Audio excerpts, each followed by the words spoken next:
Selamat pagi sahabat Ragam. Bagaimana kabar Anda di pagi ini? Semoga sahabat Ragam selalu sehat dan bersemangat menjalankan aktivitas di hari ini ya. Seperti biasa, Ragam Indonesia hadir selama 30 menit ke depan untuk menampilkan keragaman dan keunikan yang ada di Indonesia, dari aneka kuliner, jajanan, hingga serangga unik. Semoga dengan tayangan Ragam Indonesia kali ini memberikan inspirasi dan semangat para sahabat untuk melalui berbagai aktivitas. Sahabat Ragam, kali ini kita akan mengulas tentang berbagai olahan kuliner modern dengan menggunakan bahan udang yang banyak akan manfaat. Ada juga berbagai jajanan tradisional pasar yang dikreasikan menjadi olahan modern, serta kami mengajak sahabat sekalian melihat beberapa serangga yang hidup di dataran tinggi. Udang merupakan salah satu makanan laut yang sangat digemari di Indonesia. Selain dikonsumsi dengan cara dimasak, udang juga dapat dikreasikan menjadi olahan modern lainnya.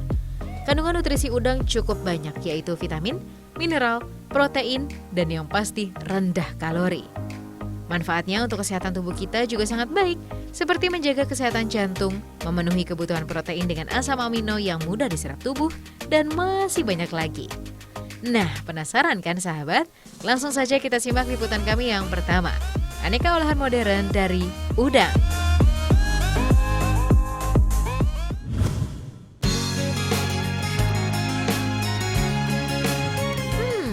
Menarik ya sahabat, melihat olahan pastry ini? Ya, olahan yang pertama adalah pastry udang. Gabungan rasa udang asam manis dengan pastry asin gurih membuat olahan ini memiliki cita rasa yang nikmat. Hanya ada di daerah Bandung loh sahabat. Yuk, langsung saja kita intip pembuatannya. Pertama-tama kita buat adonan pastry-nya terlebih dahulu ya. Masukkan tepung terigu ke dalam mesin mixer, lanjut masukkan gula, baking powder, dan susu bubuk. Masukkan juga kuning telur, kemudian mixer hingga adonan tercampur merata. Masukkan juga air es agar suhu adonan tetap rendah, aduk hingga adonan menjadi kalis. Setelah adonan tercampur merata, masukkan mentega dan aduk dengan kekuatan tinggi. Tahap selanjutnya adalah tahap fermentasi. Buat bulat adonan kemudian bungkus menggunakan plastik, lalu masukkan ke dalam lemari pendingin selama 15 menit.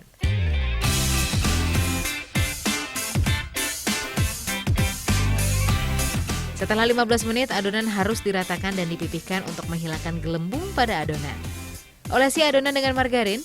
Cara pelapisan inilah yang membedakan cara membuat roti dengan margarin. Lapisi, lalu lipat.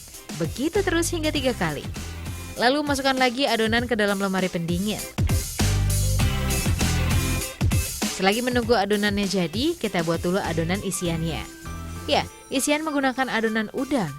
Pertama cuci bersih udang sembari dibersihkan dari kepala dan kulitnya. Lalu siapkan bumbu seperti bawang bombay, bawang putih dan air, kemudian blender hingga halus. Jangan lupa haluskan juga daging udangnya, blender hingga halus ya sahabat. Tahap selanjutnya tumis bawang yang sudah dihaluskan tadi ke dalam minyak panas. Setelah harum, masukkan daging udang cincangnya.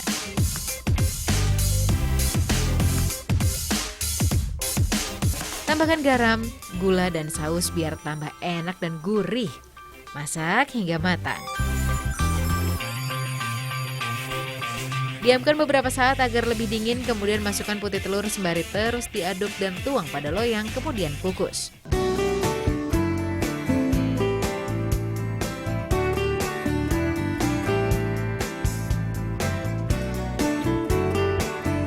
Hasil kukusan inilah yang nantinya akan dibuat dan dipotong persegi panjang untuk isian pastry-nya. Oke, sekarang waktunya membuat bentuk udang pastry-nya. Bagi adonan sama rata, kemudian bentuk menjadi segitiga. Lalu taruh satu potong udang isian tadi dan gulung-gulung adonannya. Tidak hanya udang saja loh sahabat, kerang, cumi dan kepiting pun bisa diolah menjadi pastry seperti yang dilakukan home industry ini. Selanjutnya masukkan pastry udang ke dalam oven selama 20 menit dengan suhu kira-kira 180 derajat Celcius.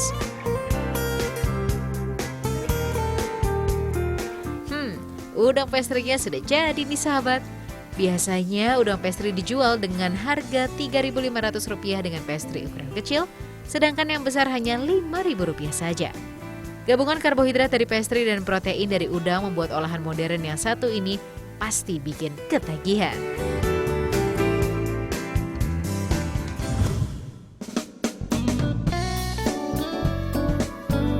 Olahan modern yang kedua adalah nugget udang spesial.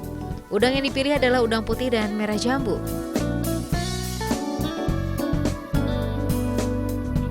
Pertama, giling udang hingga halus agar lebih mudah dicampurnya nanti. Kemudian tambahkan tepung dan bumbu-bumbu lalu aduk menggunakan mixer.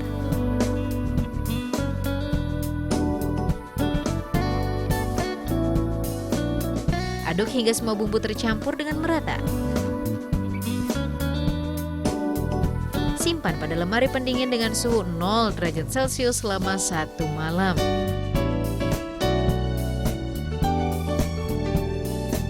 Nah, setelah 1 malam dan membeku seperti ini, potong memanjang menggunakan alat pemotong agar lebih mudah untuk mencetaknya nanti.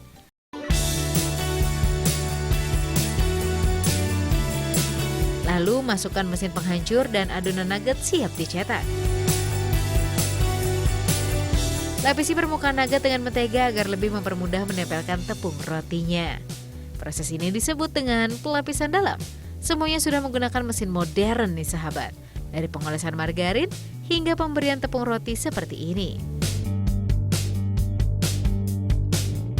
Sekarang masuk pada tahap penggorengan ya. Nugget udang digoreng pada minyak panas dengan suhu 170 derajat Celcius. Suhu ini lebih panas daripada air mendidih loh sahabat. Supaya nugget-nugget yang sudah matang ini bertahan lama di dalam kemasan. Kalau sudah matang, nugget udang ini harus melalui proses pembukaan lagi. Oke, nugget udang siap dikemas dan dipasarkan. Menarik ya sahabat?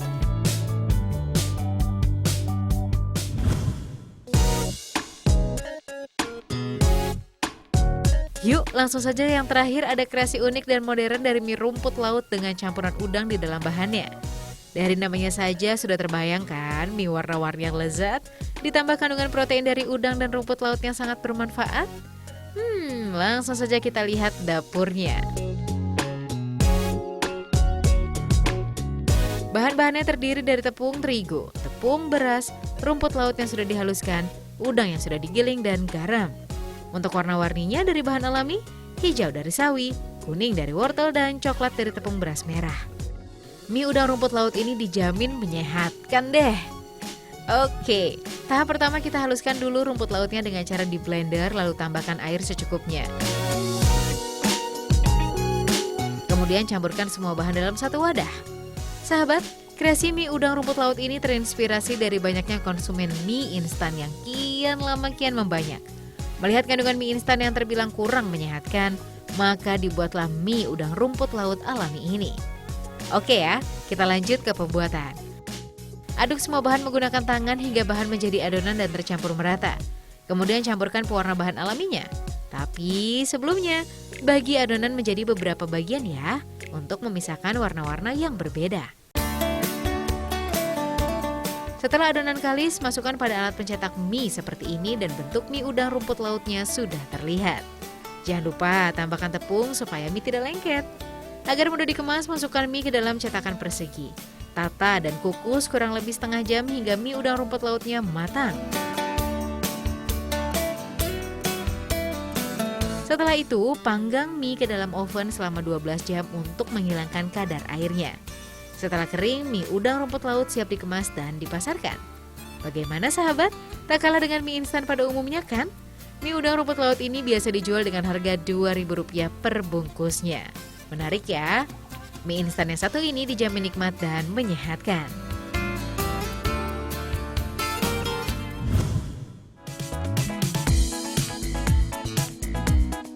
Berikutnya, kami akan mengajak melihat berbagai jajanan pasar tradisional yang sudah familiar, namun akan diolah menjadi lebih modern. Penasaran dengan jajanan-jajanan pasar tradisional dan modern ini, sahabat? Yuk, langsung saja deh kita lihat pembuatannya.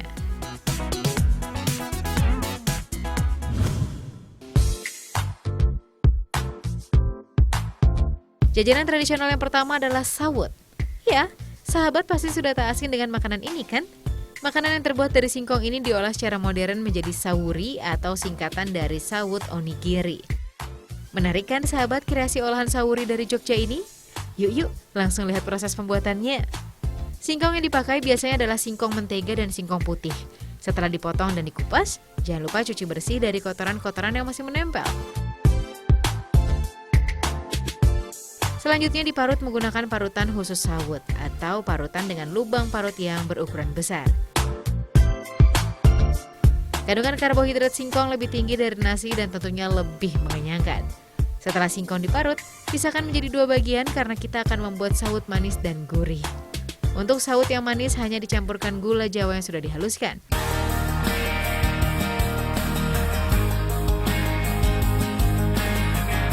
Sedangkan untuk yang gurih, ditambahkan santan kental dan sedikit garam halus lalu aduk hingga tercampur merata.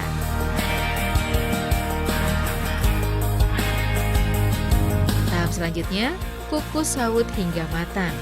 Sembari menunggu sawut dikukus, yuk kita lihat pembuatan isi sawutnya. Pertama kita tumis bawang bombay cincang sampai harum lalu masukkan wortel yang sudah dipotong dadu. Supaya rasanya lebih mantap, tambahkan bumbu lainnya seperti garam dan merica bubuk, lalu masukkan sosis yang sudah dipotong dadu. Beri sedikit saus sambal dan saus tomat secukupnya lalu aduk hingga matang dan agak kering. Oke, karena sawutnya juga sudah selesai pengukusannya, sekarang mulai pada tahap pencetakan. Untuk sawut manis, isiannya adalah coklat manis, selai stroberi dan selai nanas. Sedangkan untuk sawut rasa gurih diberi isian yang tadi sudah kita buat. Cara mencetak sawutnya menggunakan cetakan khusus ini, sahabat.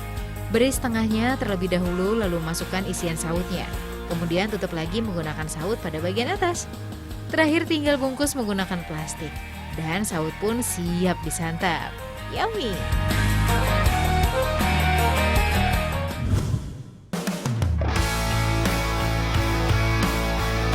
Selanjutnya ada jajanan tradisional khas Kota Lawang Sewu. Ya, Kota Semarang. Wingko merupakan makanan khas yang wajib Anda cicipi ketika berada di kota ini. Namun kali ini olahan wingko akan dikreasikan dengan buah labu kuning. Gimana rasanya ya sahabat? Pertama-tama kita panen dulu labu kuningnya. Panen yang sudah berusia 60 hingga 90 hari ya setelah masa tanam. Ini bisa dilihat dari bentuknya yang besar dan bagian kulit luarnya yang keras. Cukup mudah untuk mendapatkan buah ini karena labu kuning bisa tumbuh di musim kemarau dan musim penghujan. Kemudian kupas lalu potong menjadi beberapa bagian. Selain enak dimakan, labu kuning juga berkhasiat sebagai obat. Antara lain adalah sebagai obat cacingan, mengurangi resiko penyakit jantung, serta mencegah perkembangan sel kanker juga.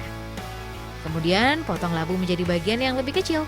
Untuk memperkaya rasa, campur juga ketela dan umbi ungunya. Cuci bersih dan pastikan tidak ada bahan yang menempel. Cukup 2 kali bilas ya. Setelah itu rebus labu selama 30 hingga 45 menit sampai labunya lebih lunak. Tata pada panci agar labunya matang secara merata.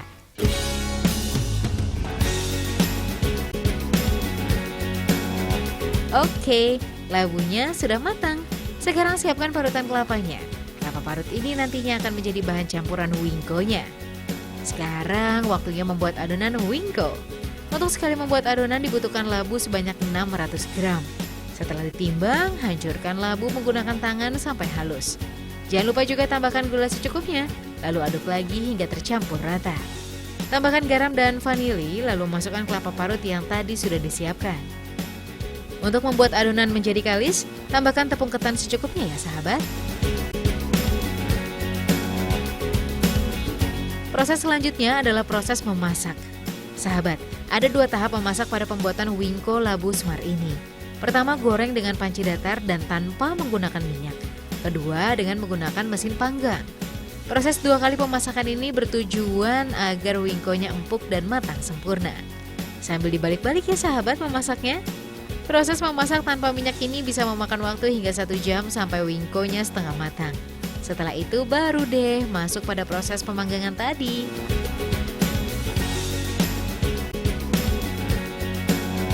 Panggang dengan suhu 80 derajat Celcius. Proses pemanggangan ini hanya memakan waktu 20 menit saja. Nah sahabat, wingko labunya sudah matang dan siap untuk dikemas. Wingko labu khas Semarang ini biasa dijual dengan harga Rp2.000 hingga Rp2.500. Kandungan beta karoten pada labu kuning menghasilkan vitamin A. Vitamin ini sangat bagus untuk menjaga kesehatan mata, kulit, dan daya tahan tubuh. Camilan murah dan banyak gizi ya sahabat.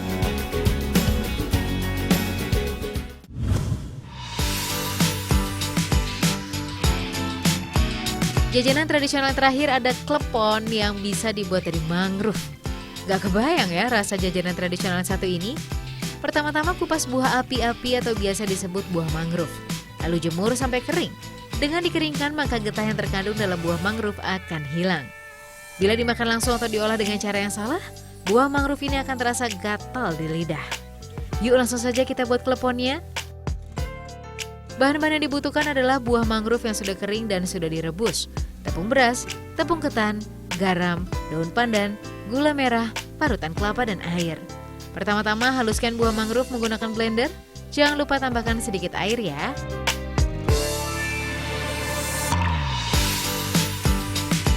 Lalu tuang buah mangrove ini ke dalam baskom, kemudian masukkan bahan yang lainnya satu persatu, mulai dari tepung ketan, tepung beras, tepung terigu, garam, dan air.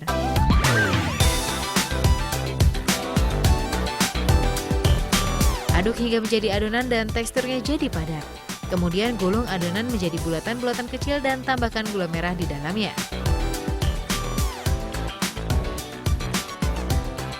Setelah itu rebus klepon pada air mendidih. Jangan lupa masukkan daun pandan untuk menambah aroma dan rasa agar lebih sedap ya sahabat. Masukkan adonan klepon satu persatu hingga klepon mengapung di atas air. Itu tandanya klepon sudah matang dan siap diangkat. Klepon yang sudah matang kemudian dilumuri dengan parutan kelapa. Selain klepon mangrove rasa original, produksi ini juga membuat klepon mangrove dengan rasa coklat dan rasa buah-buahan. Berdasarkan riset, kandungan gizi pada buah mangrove mengandung karbohidrat sebanyak 76 gram, lemak 1 gram, protein 1 gram, dan air sebanyak 15 gram. Jadi jajanan tradisional ini bisa disebut jajanan sehat. Menarik ya?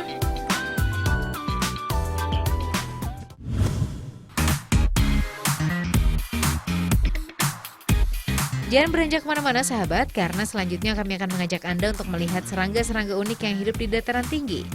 Seperti capung jarum yang memiliki tubuh ramping, jump spider atau laba-laba mungil yang lincah, serta kumbang moncong dengan tubuh kerasnya. Penasaran sahabat dengan serangga dataran tinggi ini? Langsung saja yuk kita lihat informasinya.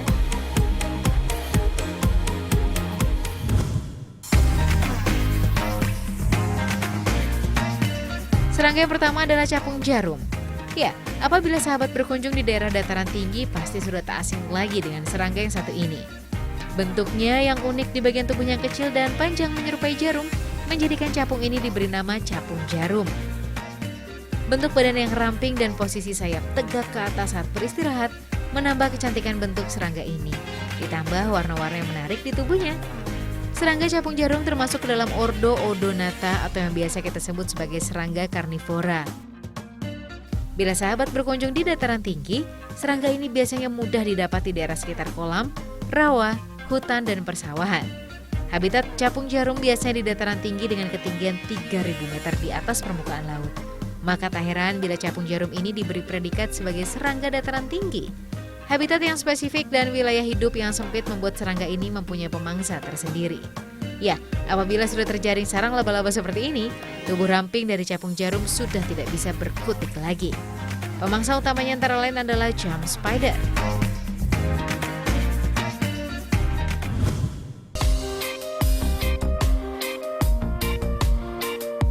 Menyeramkan ya sahabat?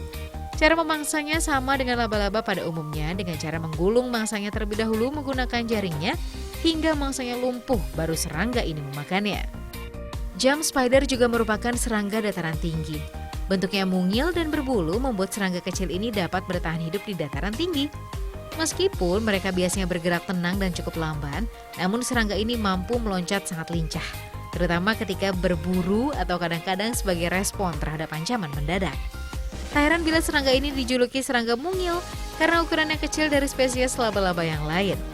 Ukuran jump spider hanya berkisar 1 hingga 22 mm saja. Menarik ya sahabat?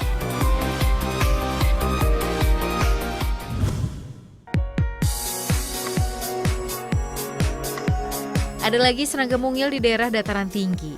Ya, ini adalah kumbang moncong.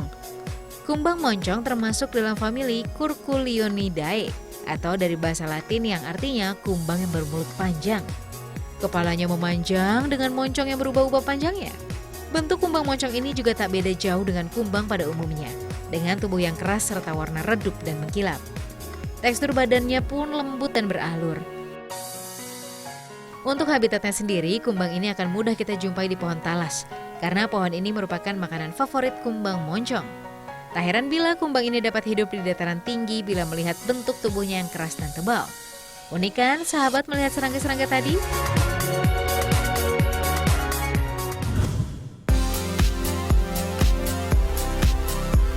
Jangan beranjak terlebih dulu dari televisi Anda, karena Ragam Indonesia masih akan hadir untuk memberikan sajian yang unik dan menarik lainnya.